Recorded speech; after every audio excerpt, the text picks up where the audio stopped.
Halo sahabat Buddhis.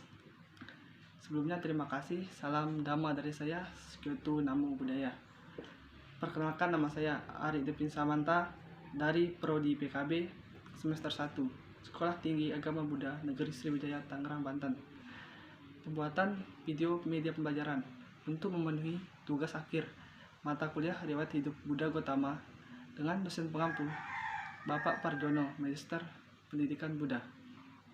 Bagi teman-teman, silakan simak video sampai akhir ya.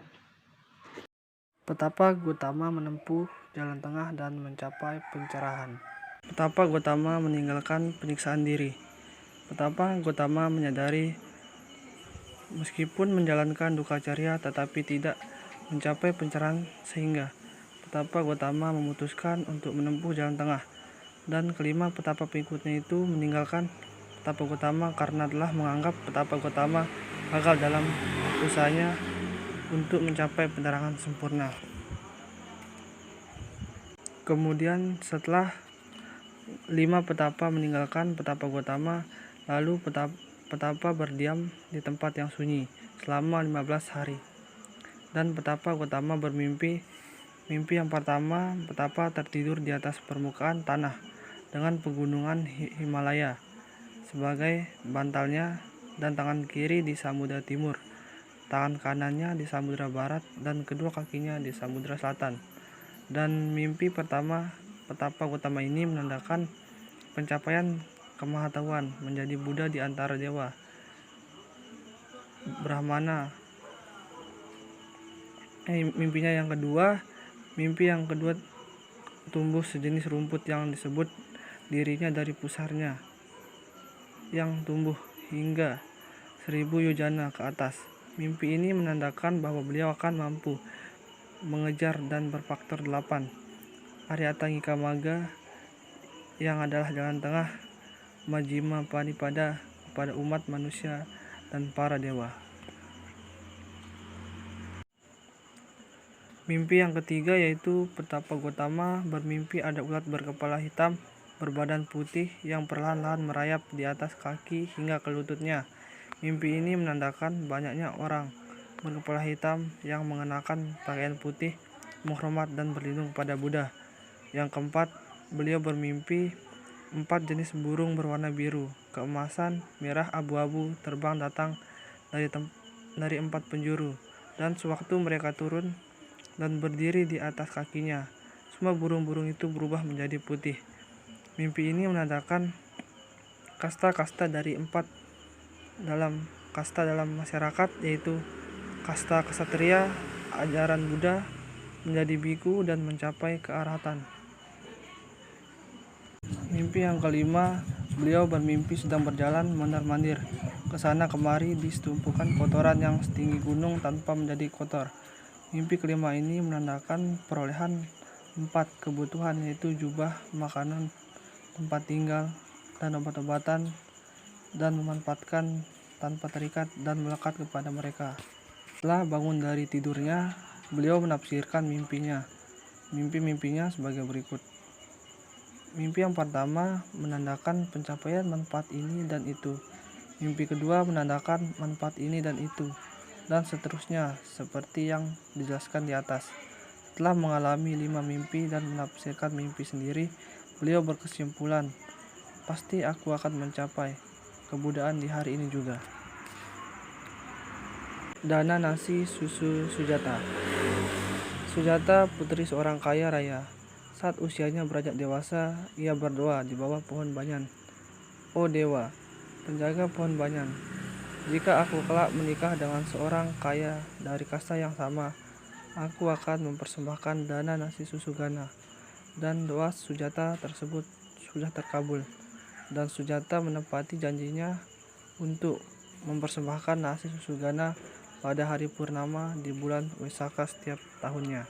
Ia menganggap bahwa petapa Gautama adalah dewa pohon. Namun petapa Gautama menjelaskan bahwa dirinya bukanlah dewa pohon, tetapi seorang petapa yang ingin mencari obat penderitaan bagi semua makhluk. Setelah memakan makanan, petapa Gautama pergi ke sungai Naranjana dan bertekad dalam hatinya, aku akan mencapai kebuddhaan pada hari ini. Setelah menyatakan Betapa Gotama melemparkan pata emas ke sungai Naranjana. Beliau berkata, "Jika pata ini melawan arus sungai, maka aku akan mencapai kebudayaan pada hari ini juga. Begitu sebaliknya." Ucapan Betapa Gotama tersebut terbukti karena pata yang dilemparkannya ke sungai melawan derasnya arus sungai Naranjana dengan kecepatan yang luar biasa. Betapa Gotama berjalan menuju pohon Mahabodhi melalui jalan yang dibuat oleh para dewa dan Brahma. Pada saat itu, Sautya, seorang Brahmana pemotong rumput, berjalan datang dari arah berlawanan, membawa rumput-rumputan kering. Dan ketika Sautya mengetahui bahwa Bodhisattva menginginkan beberapa rumput, lalu ia memberikan 8 ikat rumput kering kepadanya. Kemudian Bodhisattva membawa 8 kering ikat rumput tersebut pergi menuju pohon Mahabodhi untuk bermeditasi. Beliau menebarkan 8 ikat rumput itu. Kemudian rumput itu berubah menjadi singgasana permata yang sangat besar. Dengan bersandar di pohon Bodhi, menghadap ke arah timur dengan pikiran terpusat, Bodhisattva berseru, "Meskipun hanya kulitku yang tersisa, meskipun hanya urat-uratku yang tersisa, meskipun hanya tulang-tulangku yang tersisa, meskipun seluruh tubuhku dan seluruh dagingku dan darahku mengering, jika aku belum mencapai kebudayaan, aku tidak akan mengubah posturku dari duduk bersila seperti sekarang ini." Menaklukkan Wasawata Mara. Mara berusaha dengan keras untuk mencegah Betapa Gotama mencapai pencerahan sempurna dengan berbagai kesaktian dan tipu dayanya. Namun Betapa Gotama dengan welas asihnya mampu mematahkan berbagai serangan dari Mara tersebut. Selanjutnya, penembusan 3 pengetahuan. Waktu jaga pertama mencapai Pubeni Wasanu Satinana. Kebajikan untuk dapat melihat kelahiran-kelahiran yang dulu.